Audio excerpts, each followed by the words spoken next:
My name is Claire Donovan, and at 21 years old, I was escorted out of my own grandfather's firm by the people who inherited it. Walked to the elevator by two members of my own family, like a stranger who had wandered in off the street and overstayed her welcome.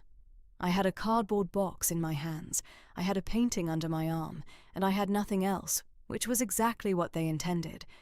Let me explain how a person ends up there. My grandfather, Thomas Donovan, built Donovan Capital from the ground up over 40 years. It was not a glamorous business in the way that word usually gets used. It was a mid-sized private equity and asset management firm, conservative in its approach, deeply unglamorous in its day-to-day operations, and extraordinarily profitable because of both of those qualities. My grandfather believed that the firms that lasted were the ones that resisted the temptation to be interesting. He said that in finance, interesting was almost always a synonym for reckless. He kept his head down, made careful decisions, and compounded wealth with the slow, unremarkable patience of a man who understood that time was the only ingredient that couldn't be manufactured. He had two children, my father, James, who died in a car accident when I was 7, and my uncle Robert, who had 3 children of his own. My cousins Brendan, Nora, and Kevin, and who had spent 30 years waiting for my grandfather to step back and hand over the reins. The waiting had not improved Robert. He was a man who had grown around his resentment, the way a tree grows around a fence post, incorporating it so completely that the two were no longer separable. He was charming in public and sharp-edged in private, and he had raised his children in his image with impressive fidelity. I came into the firm at 20, the summer after my second year of university, at my grandfather's personal invitation. He sat me down in his office, a large, quiet room on the 14th floor with a view of the river and walls lined with the kind of books that are actually read rather than displayed, and told me that he wanted me to learn the business properly. Not in the way that family members typically learn businesses, which is to say ceremonially, passing through departments with their name on the door and their mind elsewhere, but properly, from the mechanics upward. He wanted me to understand how the firm worked at the level where the actual work happened, not where the decisions were announced. I had spent a year doing exactly that. I had sat with the analysts and the portfolio managers and the compliance team. I had learned to read a set of financials the way my grandfather read them. Not just for what was there, but for what was being obscured or glossed over, for the gap between what a number said and what it meant. I had filled 3 notebooks in 12 months and had come back for my second year with a 4th. And then my grandfather died.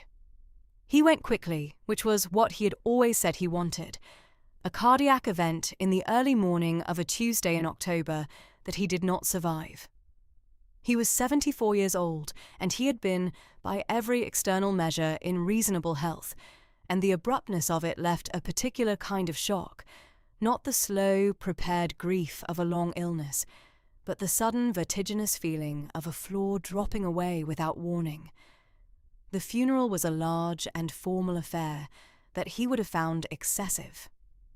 Robert delivered the eulogy. He was very good at it. He talked about Thomas Donovan's vision and his discipline and his legacy, and he held the room with the assurance of a man who had been waiting for this moment for a very long time and knew exactly what he wanted to do with it. Brendan and Kevin stood at the edges of the gathering with their hands in their pockets and their eyes already moving around the room in a way that I recognized as assessment. Nora was beside her mother, and she kept glancing at me with an expression that was almost sympathetic, which I would later understand was its own kind of warning. The will reading was 10 days after the funeral. The firm and its assets, shares, properties, operating accounts, were divided among Robert and his 3 children in proportions that reflected Robert's years of service and the size of his family's stake. There was a provision for me, a modest sum of money described as recognition of my contributions to the firm during my internship period, and a continuation of my current role for a probationary term of 6 months, subject to review. Subject to review, in a room full of the people who would be conducting the review. I did not say anything during the reading. I had learned that from my grandfather. He said that the most important thing a person could do in a room where important things were happening was to listen carefully and say very little. I sat with my hands folded on my knees, and I listened carefully, and what I heard was the sound of a door being closed, quietly and with legal precision, on the future I had expected. I went back to the office the next morning because there was nothing else to do, and because my grandfather had taught me that continuity was its own form of discipline. I sat at my desk. I did my work. I did not discuss the will reading or the 6-month review or the quiet, unmistakable shift in the atmosphere of the 14th floor, where people who had been collegial and warm were now carefully, professionally neutral in the way people become when they are uncertain where the power has settled and don't want to be on the wrong side of it. The painting was on the wall behind my desk. It had been there since my first week. My grandfather had walked me to my office on my first day, and on the way there, he had detoured past the storage room on the 12th floor, a place full of rolled canvases and stacked frames and the miscellaneous visual detritus of 4 decades of corporate art decisions. He had gone to a specific spot, not searching, moving directly, the way a person moves when they know exactly what they came for, and had retrieved a canvas from behind a row of framed prints. It was an oil painting, medium-sized, in a heavy gilt frame that had seen better decades. The painting itself was a landscape, a river valley in winter, the kind of thing that gets described as atmospheric in auction catalogues and ignored everywhere else. Browns and greys and a pale, cold light over water. He had carried it up to my office himself and asked me to hang it on the wall behind the desk. He had been particular about the placement, moving it 2 inches left and then back again, tilting it very slightly until something about it satisfied him. Then he had stepped back and looked at it for a moment with an expression I didn't know how to read. "Your grandmother picked it out," he said. "Years ago, I never knew what to do with it, but I want it in here. It'll keep you company." My grandmother had died before I was born. I didn't ask any other questions. I let the painting hang where he put it, and I forgot about it in the way you forget about things that have always been present. For a year, it was just there. Atmospheric winter river, heavy gilt frame, company, as promised. The review happened at 4 months, not 6. I was called into the conference room on the 14th floor, not my grandfather's old office, which Robert had occupied within 2 weeks of the funeral, but the glass-walled conference room overlooking the trading floor, where I could see the heads of the analysts below going about their Tuesday afternoon. Robert was at the head of the table. Brendan and Kevin were flanking him. Nora was at the far end, not flanking, not central, a geographic neutrality that I filed away. Robert told me the review had been moved up in the interest of clarity and operational efficiency. He told me that the firm was entering a period of strategic consolidation and that my role, while appreciated, did not align with the direction the leadership team was planning to take. He used the word appreciated twice. He told me that the termination was effective immediately, that I would receive a generous severance consistent with my tenure, and that they would, of course, provide a strong professional reference. He had the letter ready on the table in front of him. It had 4 signatures at the bottom: Robert, Brendan, Kevin, and Nora at the end, her signature smaller than the others, pressed into the page with a quality that made it look like something completed quickly before she could revise the decision. I looked at the letter. I looked at the 4 signatures. I looked at Robert, who was watching me with the practiced compassion of a man who has rehearsed this conversation and knows where all the difficult moments are. "All right," I said. He blinked. He had been expecting something. Not a scene, necessarily, but resistance, or questions, or at minimum the dignified negotiation of someone trying to salvage terms. He had prepared for a harder conversation than this one. "I'll collect my things," I said. I stood up, and Brendan stood up too, in the way that made it clear he intended to accompany me. I did not comment on this. I walked to my office, took my notebooks and my personal items, and put them in the cardboard box that someone had apparently already placed on my desk, which told me the timing of this conversation had not been spontaneous. I took the 4-leaf clover my grandfather had pressed and framed for me the winter I turned 16. I took my father's old university scarf, which I kept on the hook behind the door. I took the photograph of my grandfather and me at a fishing weekend the summer I was 12, the one where we were both holding the same trout and grinning identically. And then I looked at the painting. Brendan was in the doorway. He was watching the box, not the painting. He didn't see me look at it. He didn't see my grandfather's voice come back to me.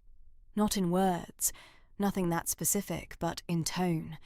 The particular tone he used when something mattered, and he didn't want to announce that it mattered. The tone I had learned to listen for. I lifted the painting off the wall and tucked it under my arm. "That's firm property," Brendan said. "My grandfather gave it to me personally," I said. "On my first day. He brought it up from storage himself. Check with HR if you want, but I'm taking it." He looked uncertain. The painting was not on any asset register I had seen. It had come from storage, it was worth nothing on the market, and fighting me for an atmospheric winter river in a heavy gilt frame was not a battle with a favourable optics-to-effort ratio. He let it go. He rode the elevator down with me and watched me cross the lobby and push through the revolving door into the October afternoon. The last thing I heard was the sound of the door swinging behind me. I put the cardboard box and the painting in my car and drove home and sat in my kitchen for a long time. The painting was propped against the wall, where I could see it from the table. The winter river looked the same as it always had, atmospheric, patient. Indifferent to my situation.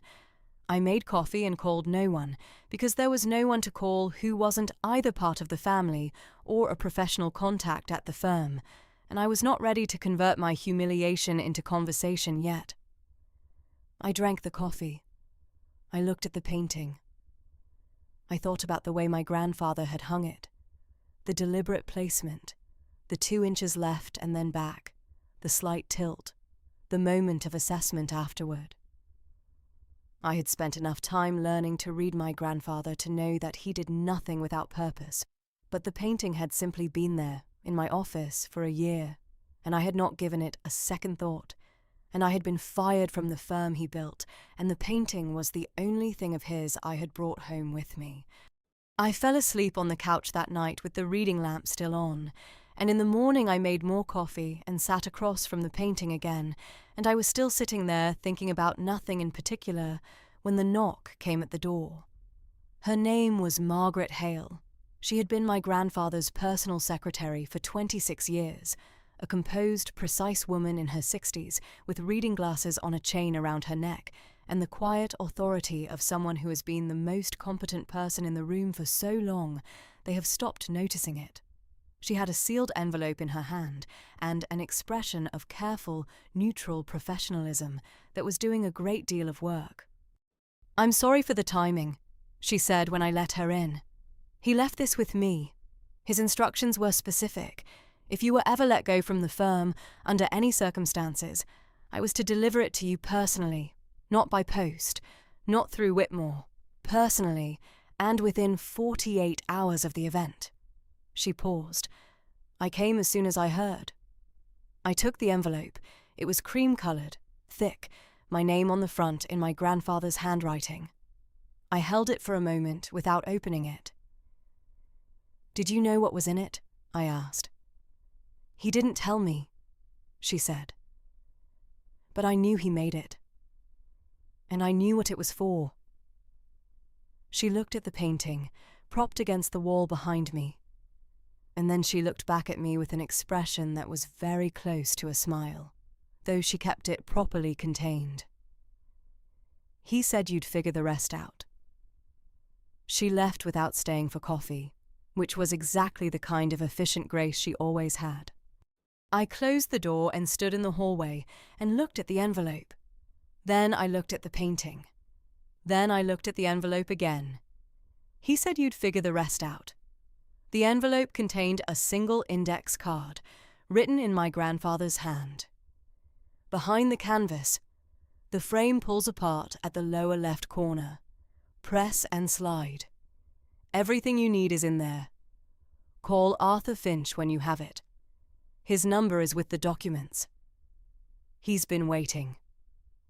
I carried the painting to the kitchen table and laid it face down on the surface.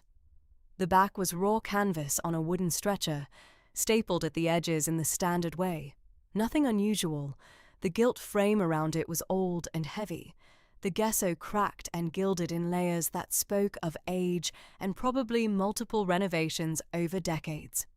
I turned it right side up and examined the lower left corner. It didn't look different from the other 3 corners, but I pressed my thumb against the interior edge of the frame, where the rabbit met the stretcher, and felt a very faint give. Not the give of old, loose joinery, but the give of something designed to move. I pressed harder and slid my thumb toward the outer edge of the frame. A section of the frame's inner lip, about 4 inches long, slid outward with a quiet, precise movement. It was machined. Not a woodworker's joint, but something made to close tolerances, something designed by someone who understood mechanisms. Behind it, in the narrow channel that ran between the frame and the canvas, was a flat, sealed packet wrapped in oilskin and secured with a rubber band that had dried and cracked with age but held. I set the section of frame aside and picked up the packet. My hands were very steady. I noticed that with some detachment. Later, I would understand that it was because some part of me had already begun to suspect, and the confirmation of suspicion is a different experience than genuine surprise. I had spent a year learning to read my grandfather, and something in me had known, since the moment I lifted the painting off the office wall, that I was not done understanding him yet. I unpeeled the oilskin with careful hands. The documents inside were thorough in the way that my grandfather was thorough, which is to say, completely. There were 7 pages in total on heavyweight legal paper, notarized and countersigned, and bearing the stamps of 2 separate law firms, one domestic and one registered in Delaware, where the operating entity of Donovan Capital was incorporated. The first page was a share transfer agreement, dated 14 months ago, before my arrival at the firm, before my grandfather's death, before any of the machinery of the last year had been set in motion. It transferred 51% of the common shares of Donovan Capital LP to me, by name, effective upon my grandfather's death. 51%. Majority ownership. The controlling stake. The second document was a letter from Arthur Finch, Esquire of Finch and Associates, confirming his firm's receipt and custodianship of the original executed agreement, its filing with the relevant Delaware Corporate Registry, and its legal validity under all applicable provisions. The letter was dated 13 months ago. It noted that the transfer had been structured specifically to operate independently of the will and estate process. It was a direct inter vivos transfer with a death-triggered vesting clause, which meant it bypassed probate entirely and was not subject to challenge through the estate. The will, and whatever Robert had arranged through Whitmore, was irrelevant. The will distributed the shares my grandfather had held at the time of his death. He had transferred the controlling stake out of his personal holdings 14 months ago. By the time Robert's lawyers were counting shares, these ones were already gone. The third document was a shareholder notice, formal and complete, informing the board of Donovan Capital LP of the transfer of controlling interest and the rights that attach to it, including the right to call and chair a general meeting of shareholders, to appoint and remove directors, and to exercise final authority over significant operational decisions. The 4th through 6th pages was supporting corporate filings, certified copies of everything registered in Delaware, the kind of paperwork that exists to make a thing legally undeniable, regardless of how vigorously someone might wish to deny it. The 7th page was a handwritten note, one side of one page, in my grandfather's hand. Claire, it began, I want to be direct with you, because you are a direct person, and because this moment, if it has arrived, doesn't have room for sentimentality. I have done this because I knew they would push you out. I don't say that with bitterness. It is simply a fact about the people involved, and I have been watching those people for a very long time. Robert is not a bad man, but he is a man who has wanted this for 30 years, and the wanting has narrowed him. He will see you as a threat, and he will act on that perception, and the law as Whitmore has arranged it will appear to give him the ability to do so. I needed you to have something he could not anticipate, and Whitmore did not know to account for. You may be wondering why I didn't simply leave you the controlling stake in the will. 2 reasons. The first is practical. It would have been contested, tied up in litigation for years, and drained resources in the process. This way, there is nothing to contest. The transfer is done. It is registered. It is unimpeachable. By the time you read this, it has been in force for over a year. The second reason is harder to explain, but I will try. I wanted you to earn the understanding of what you were being given. Not the firm. You already understood the firm. But the understanding that the world will not always give you what you are owed through proper channels, and that sometimes the only way to protect something worth protecting is to be patient and precise, and to work several moves ahead of the people who think they are controlling the game. You have spent a year learning the mechanics of the business. I needed you to also understand the mechanics of power. You do now. Call Arthur Finch. He is a good man, and he has been ready for your call for over a year. He will walk you through the next steps. They are not complicated, they are simply firm. I am sorry I won't be there to see it. I expect it will be something worth seeing. All my love, your grandfather. I called Arthur Finch from my kitchen table, with my grandfather's letter in my hand, and the painting beside me on the table, face up now, the Winter River patient in its heavy gilt frame. He answered on the second ring, which told me he had been watching for my number. His voice was calm and unhurried, the voice of a man who had been holding something in trust for a long time and was satisfied to finally be delivering it. He confirmed everything the document said. He confirmed that the filing was current, registered, and uncontestable. He told me that he had anticipated Robert's legal team might make a challenge attempt and had prepared a brief explaining, in terms that a court would find unambiguous, why such a challenge would fail. He told me that the shareholder notice had been drafted and was ready to send the moment I authorized it. What's the next step? I asked. You authorize the notice, he said. It goes to the Board of Record, which, per the current corporate structure, consists of your uncle and your 3 cousins. It informs them of the transfer of controlling interest and invokes your right to call a general meeting. I would suggest requesting the meeting within 7 days. That's the minimum notice required under the operating agreement. 7 days, I said. Is that acceptable? I looked at the painting. My grandfather had hung it in my office himself on my first day, and he had known even then, before the year of notebooks, before the will reading, before the letter from Margaret Hale, that it would end up on my kitchen table, that I would be sitting here, reading his handwriting, calling his lawyer. He had arranged every piece of it with the same patient, precise attention he brought to everything that mattered to him, and he had done it 14 months ago and sealed it behind a frame and waited. 7 days is fine, I said. The notice went out that afternoon. I did not tell anyone it was coming. I did not call my uncle or my cousins.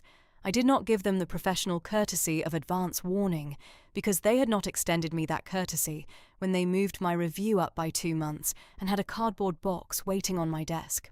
I found out later, from Margaret, who remained at the firm through all of it, because she was good at her job, and her job had nothing to do with the family's politics, that the notice arrived at 4:17 in the afternoon. Robert read it, had it sent immediately to Whitmore, received Whitmore's assessment within the hour, and then sat in my grandfather's old office for a very long time without speaking. Whitmore's assessment, I was told, was succinct. The transfer was valid. The filing was current. The structure had been designed by someone who understood exactly how to make it incontestable, and it had been executed without error. There was no angle of challenge that did not lead to a wall. Arthur Finch called me that evening to tell me that Robert's lawyer had been in contact, exploratory, testing the perimeter. Arthur had been polite and unequivocal in equal measure. There was nothing to explore. The meeting would occur. I spent the 7 days preparing. I went through the firm's financials in the way my grandfather had taught me, looking not just at what was there, but at what was being obscured, for the gap between what a number said and what it meant. I had a year of foundation, and I built on it with focused intensity. Arthur connected me with 2 analysts he had worked with on previous matters, careful people who understood how to move through documents without disturbing the surface of things. We built a picture. It was, in some respects, not a flattering one. Robert had been efficient in the 2 months since the funeral, but efficiency in the service of the wrong priorities produces a particular kind of damage, and I could see its early stages in the portfolio decisions and the billing structure and 3 personnel changes that had quietly reshaped the firm's cost base in ways that served Robert's style of operation, rather than its established strengths. None of it was illegal. Some of it was careless. All of it was reversible, if you moved promptly and with authority. I arrived at the 14th floor on the morning of the meeting in the same elevator where Brendan had ridden down with me 8 days before, watching to make sure I left the building. The lobby receptionist, a young woman named Petra who had always been kind to me, looked up from her desk when I came through the revolving door and said nothing, just held eye contact for a moment and gave a small nod that I understood was both acknowledgement and encouragement. I took the elevator to 14. They were already in the conference room when I arrived, all 4 of them, same configuration as the termination meeting. Robert at the head of the table, Brendan and Kevin flanking, Nora at the far end in her geographic neutrality. Whitmore was there too, seated to Robert's left, his gold cufflinks catching the light. There was a 5th chair at the opposite end of the table from Robert that was empty. Arthur Finch was beside me. He had the controlled, affable authority of a man who has been in rooms like this many times and has a perfect record in them. Robert looked at me when I came in. His expression was a remarkable piece of engineering, composed, controlled, not hostile, not welcoming. He was a man managing a situation he had not anticipated, and doing it with the professionalism of someone who understood that the performance of control is sometimes the last form of it available to you. "Claire," he said. "Robert," I said. I went to the empty chair at the head of the opposite end of the table and sat down. Arthur sat beside me and opened his portfolio without ceremony. Across the table, Whitmore watched us with the cautious assessment of a man recalibrating. The meeting was formal and Arthur conducted it with precision.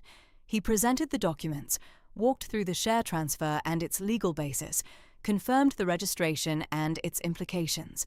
He was thorough without being theatrical. The message was simple. The controlling stake of Donovan Capital LP had belonged to me since my grandfather's death 14 months ago. Everything that had happened in the interim, the will reading, the division of assets, the termination, had occurred in the context of that fact, whether or not the parties involved were aware of it. Robert listened. He did not interrupt. When Arthur finished, Robert looked at Whitmore, who gave a small, reluctant nod that confirmed what everyone in the room already understood. "What do you want?" Robert asked me. His voice was even. I gave him credit for that. I had thought about this for 7 days, and I had arrived at an answer that I believed my grandfather would have recognized. "I want to run the firm," I said. "The way he ran it. Properly." I looked around the table. That means some changes to the direction of the last 2 months, which I'll detail separately with the relevant people.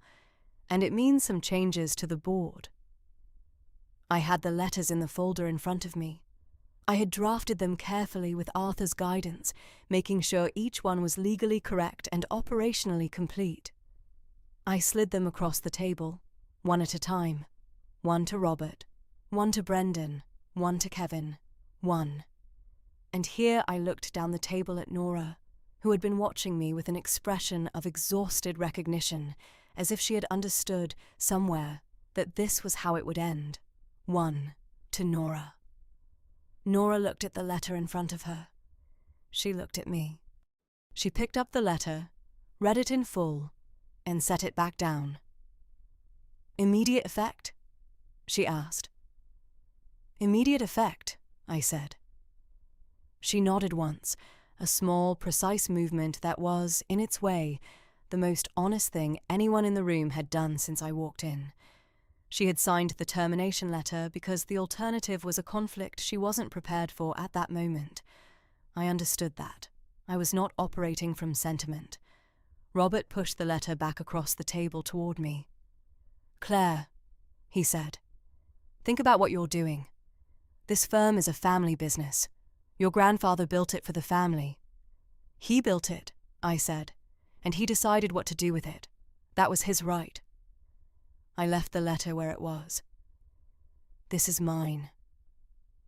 The silence in the room had a different quality than the silences I had sat through before. It was not comfortable. It was not the silence of people who have already won.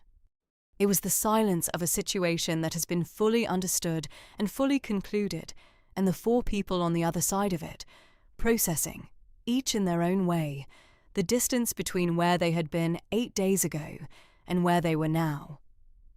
I did not fill the silence. My grandfather had taught me not to. The transition took 6 weeks to complete formally, though the practical reality of it was established much sooner. Robert did not contest the documents. I think, on some level, that he had expected something like this. Not the specific mechanics of it, but the shape of it.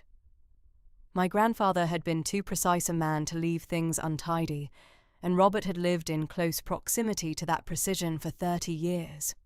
He knew what it looked like. He cleared his things from the 14th floor office on a Friday afternoon, and I did not watch him do it, because that was not the kind of woman I intended to be. Kevin and Brendan were difficult in the way that people are difficult when they are unable to identify a specific point of leverage and are unwilling to accept that this means there is none. They made inquiries through a separate lawyer, tested the perimeter the way Robert's team had done, and arrived at the same wall. They moved on. Kevin went to a competing firm within a month. Brendan took longer. And when he left, there was a conversation with HR first about some billing irregularities that he had apparently hoped would not survive scrutiny. They did. He left without incident. Nora asked to meet me for coffee 3 weeks after the boardroom. We sat in the same cafe where she and I had eaten lunch a handful of times during my year at the firm, and she was direct in a way I had not expected from her, and found I respected. "I should not have signed that letter," she said. It was not an apology exactly. It was a statement of fact, offered without performance. "No," I agreed. "You shouldn't have." "I knew it at the time," she said. "I signed it anyway." I looked at her. She was 30 years old, and she was her father's daughter in ways she probably hadn't finished reckoning with. But she was also, I thought, someone with the capacity to be honest about difficult things, which was not nothing. "I know," I said. "I'm not going to pretend it didn't happen. I'm not asking you to." We sat with that for a moment. The coffee was good. Outside the window, the city was doing its ordinary, indifferent things. "What are you going to do?" I asked her. "I don't know yet," she said. "I have some money saved. I've been thinking about starting something of my own." A pause. "Probably not finance." I nodded. "Good luck," I said, and meant it. Margaret Hale stayed. I had hoped she would. On my first morning back in the 14th floor office, my grandfather's office now, his books still on the shelves, his view of the river unchanged. She appeared in the doorway at 8:45 with 2 cups of coffee and the day's operational summary on a single sheet, printed and precise. She set the coffee down on the desk without comment. She left the summary beside it. She was about to leave when I spoke. "He planned this from the beginning," I said. "Didn't he? The whole year, the notebooks, the departments, everything." Margaret turned back. She considered me for a moment over the top of her reading glasses. "He planned the documents from the beginning," she said carefully. "The year was because he wanted you to earn the understanding." She paused. His words. "He wrote the same thing in the letter," I said. "He was consistent," she said. "That was his primary quality, in my experience." I looked out at the river. The morning light was on it, the same light that would have been there every morning for 40 years when my grandfather sat at this desk. I thought about the painting, about 14 months ago, when he had gone to the storage room on the 12th floor and found it and carried it up to the office he intended for me, knowing then what he had already put in motion, knowing that the frame had a secret the river in the canvas was keeping. "Where is it?" Margaret asked. "The painting?" "He asked about it once, near the end. He said he hoped you had it somewhere safe." "It's at home," I said. "On the wall." She nodded, satisfied. She picked up her coffee cup and her copy of the operational summary and went back to her desk. I opened the first notebook, a new one, 5th in the series, and uncapped my pen. The painting is on the wall of the 14th floor office now. I had it rehung on my second week back, on the same wall where my grandfather had placed it, 2 inches adjusted, tilted very slightly the way he had left it. The winter river looks the same, patient, atmospheric, cold. The heavy gilt frame catches the afternoon light from the window and holds it. I have not opened the compartment again. There is nothing in it. I confirmed that before I brought the painting back, but I have also not had the mechanism removed. It felt wrong to close something my grandfather built and sealed it away. The frame opens the way it always has, lower left corner, press and slide, and the narrow channel behind it is simply empty now. My name is Claire Donovan. I am 21 years old and I run the firm my grandfather built properly from the mechanics upward, the way he always intended. Every morning I sit at his desk with his view of the river and his books on the shelves and Margaret's operational summary on the single sheet beside my coffee, and I do the work. He knew they would push me out. He simply made sure I had everything I needed when they did. I have thought about that many times since the boardroom, about what it means to trust someone that completely, to construct, over the course of years, a mechanism designed to activate in the exact moment it is needed, and to leave it in their hands without explanation and trust them to understand it when the time came. He could not know for certain that I would take the painting. He could not know that I would know to look at the frame. He had spent years watching me pay attention, and he had concluded that I would. He was right. That is the part that stays with me. Not the boardroom, not Robert's face when the documents were read aloud, not the particular satisfaction of sliding 4 termination letters across the table. Those things were real, and I won't pretend they weren't. But what stays with me, what I think about on the mornings when I'm sitting at his desk before the office fills up and the work begins, is the knowledge that he saw me clearly and trusted what he saw. That is a harder thing to earn than a controlling stake. He knew that too.